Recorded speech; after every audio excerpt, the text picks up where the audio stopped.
Does my teenager have an eating disorder?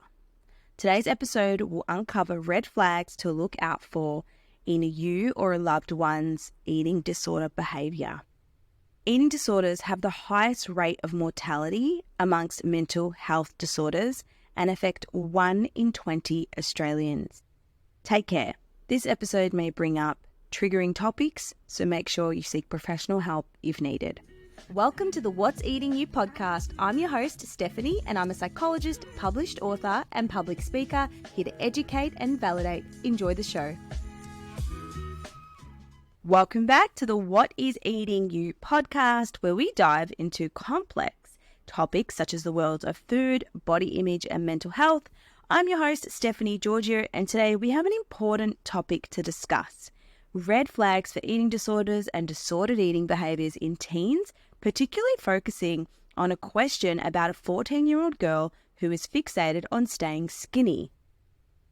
I really wanted to answer this question because many people would never think that their child, teenager, or daughter could have an eating disorder. But the truth is, eating disorders do not discriminate. They happen to anyone of any age, race, shape, or size. And age. Take myself, for example. I was raised in a loving family. I had close parents, told me they loved me. I had a good job. I was going to uni. I didn't have friendship issues, and I still had an eating disorder. Just remember, 1 in 4 women who go on a diet are vulnerable to developing disordered eating or an eating disorder. Now, I kept mine for a decade, a secret for a decade. So don't assume that this will never happen to your own child or someone in your family. In today's episode, I'm going to discuss the 5 red flags to look out for and what you can actually do to help either a teenager or someone you know may be struggling. So this episode is really going to be useful for mothers, family members, sisters, or even clinicians who work with the eating disorder space. Now, eating disorders are extremely serious. They're complex patterns of behaviour that are often viewed with stigma and superficial understanding. I've heard horror stories of my clients or people I know who go to the doctors. They talk about this and doctors will say, "Oh, you don't do that throwing up thing, do you?" Or they don't know how to do a mental health care plan when it comes to an eating disorder, or they're just minimized. "Oh, just eat more. Just don't throw up." It's just really not well understood, especially when a person, and many people who have eating disorders, are high functioning. They're high functioning, they hold down full-time jobs, they're quite successful, and this is a secret that no one knows about.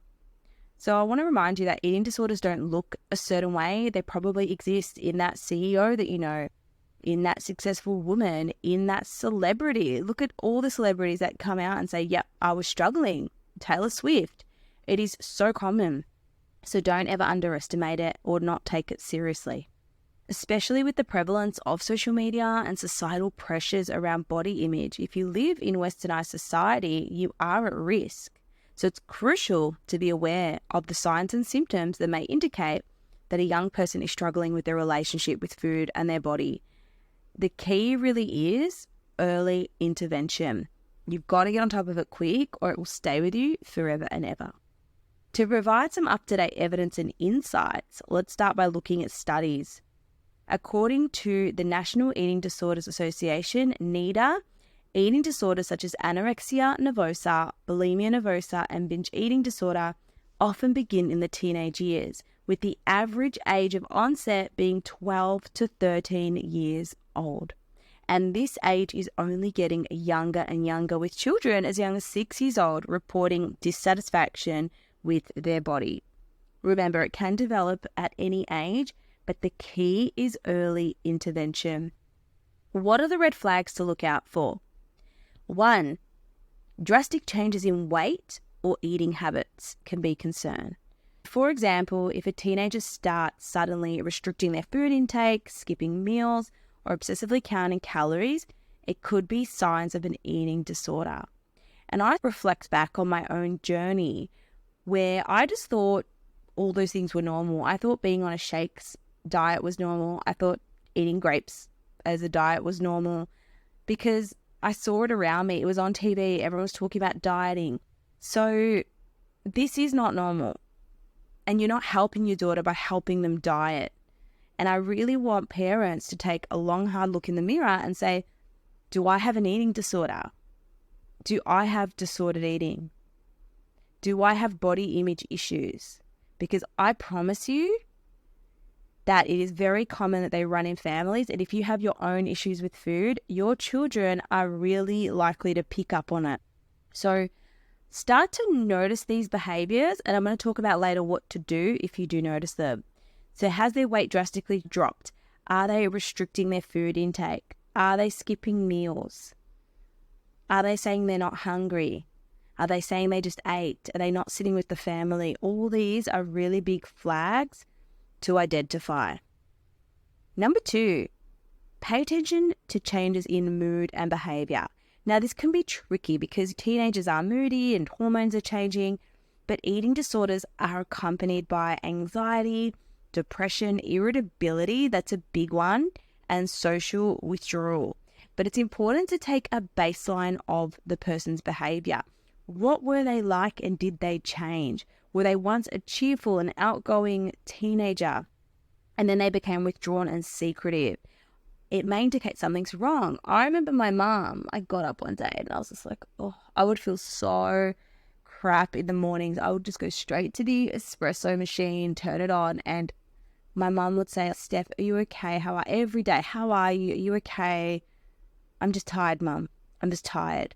I was so exhausted because especially when you have bulimia, the impact it has on your body, the way you feel in the morning, it's like a hangover and you're not eating well. You're really, I was restrictive. I was just eating salad and chicken and I was exercising so much because I was running a fitness business at the time and I was teaching classes. So I was teaching maybe 7 hours of exercise a day, plus going to the gym, plus doing weight training.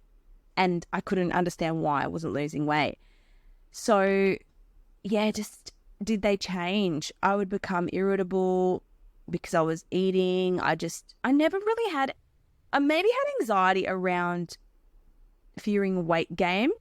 And I never really had depression because I was always a happy person. But I definitely had those tiredness and those irritabilities. Like, just leave me alone. I'm just tired. And I could justify it because I was studying full time. I was working full time. I was running a business. So everyone's, oh yeah, she just has so much on. Number 3, red flags. Excessive exercise. Watch what your child is doing. So for me, I probably didn't eat well for the amount of exercise I was doing. I wouldn't say it was excessive, but any opportunity I got, I would walk to school, I would walk home carrying a super heavy bag, going to the gym. I went through stages of exercising a lot, but that was more to compensate, so following a binge, whereas excessive exercise can be in the absence of a binge. People can just excessively exercise without binge eating. We know exercise is really important, but if people are compulsively exercising as a means to burn off what they ate, this is a sign of disordered eating. And I really worry about all these TikTok videos that are like, eat a 15,000 calorie cake with me and then burn 15,000 calories by running, because it's just giving people this idea that you can eat a whole cake and then burn it off. But this is extreme. Like, this is extreme eating. This is extreme exercise. And I really feel like these creators should put a content warning. Number 4, keep an eye out for body image distortion and preoccupation with appearance. A teenager who is overly concerned about their weight, body shape and size, and they constantly compare themselves to others, or if they express extreme dissatisfaction with their appearance, they may be at risk of developing an eating disorder. Are they constantly looking at people who are thinner? Are they constantly saying, why am I thin like my friend? Why do I look different, Mum? I want to be skinny. What are they saying? Because the more they fixate on this, the more detrimental it can become, because we know that when we constantly compare ourselves, or maybe you don't know this, if you constantly compare yourself to people who are thinner, taller, skinnier, you're always going to view yourself as above average and as an outlier. It distorts the way you see yourself. And I remember there's this one content creator on TikTok and her name's Eugenia Cooney. You probably know who I'm talking about. And she is clearly anorexic. She never talks about it. She does like gaming content and other fancy dress content. but she's very anorexic, and all the comments are, oh my God, please get help. Why isn't her mum helping her? What's wrong? And one of the mothers I was helping, whose daughter had an eating disorder, showed her photos of this creator, which it was interesting because the daughter said, I think she's pretty, but didn't identify that she was significantly below weight. But depending on the child's age, other stuff going on, depending on how they view themselves, often they can't accurately compare, and the comparison is never accurate because people are always comparing themselves to different age groups, different heights, different sizes. So just keep an eye out on if they are comparing themselves, if they're commenting on their body, if they're saying, I'm fat, I'm disgusting. And I want you to reflect on you again. Are you saying this? Are you eating super, super clean around your kids and then giving different food to your kids? Are you never eating ice cream with them? Are you constantly looking in the mirror? Are you constantly picking out your appearance? Because children learn this from somewhere. So it's important that you need to take accountability as well and get support for yourself as well. And finally, just some other factors to look out for is withdrawing from family and friends. Are they not going to social events anymore?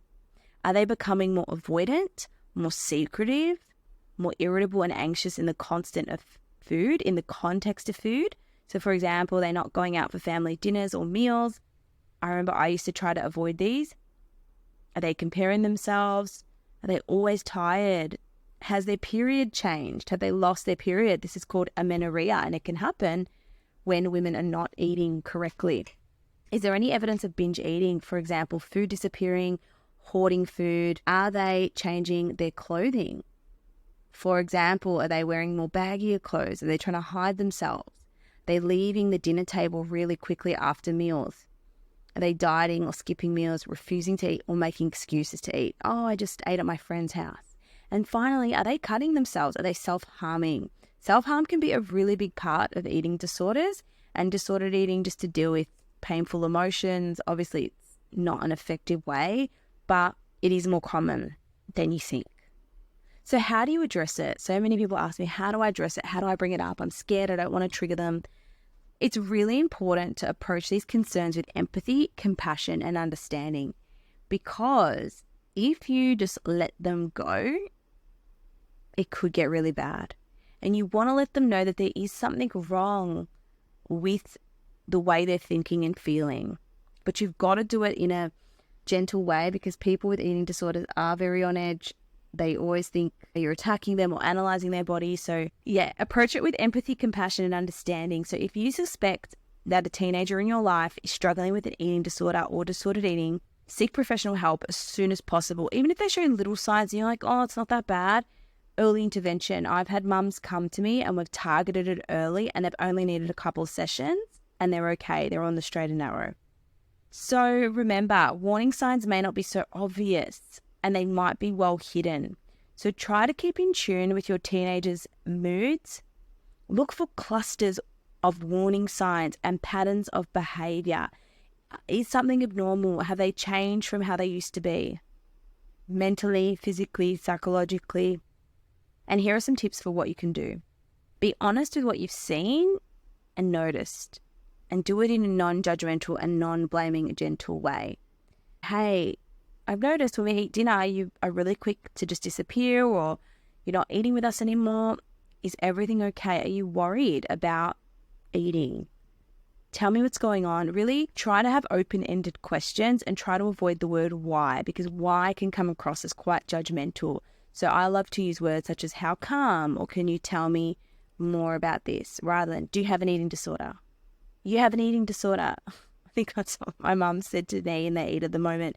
Because I get it, it's frustrating. People with eating disorders lie, deny, don't say anything. This is because eating disorders are associated with shame and guilt and embarrassment. Don't expect to be met with acceptance or readiness to change. It could take a few goes. So just try to listen non-judgmentally and respect their ideas and thoughts. Sometimes highlighting the negatives to not making change can be helpful. Emphasize that shape and weight are not the entirety of a person's value. Emphasize other aspects of self-worth. Tell them you're a great friend, you're a great family member, you have positive character qualities. Point out their strengths other than their appearance. When they do a good job at something, tell them. Try to avoid comments just about their shape or weight. Oh, you look really slim. Try this diet. Don't eat that. You'll get fat. Should you be eating that? Especially if you know your child's trying to lose weight. Many mums think, I just want to help them so then they can lose weight and be happy. This is probably the worst thing you can do because you're perpetuating the idea that they need to lose weight to be happy. And they'll think, if my mum can't accept me, then no one will accept me. So rather focus on health, walk together, eat a combination of whole foods and soul foods together, be positive and compassionate towards yourself, role model healthy thoughts and behavior and psychological balance as well. It's okay to have ice cream. So regardless of whether or not the young person accepts help, it's really important just to stay on top of it, especially with anorexia nervosa or if the person is medically compromised. And just remember, you can be medically compromised at any weight, shape and size. It can be really hard. I want to acknowledge this as a mum, as a friend, as a caretaker, whoever you are. It can be really difficult to assist a person to start to make changes. But it starts with having a good relationship with your teenager. Start spending quality one time together.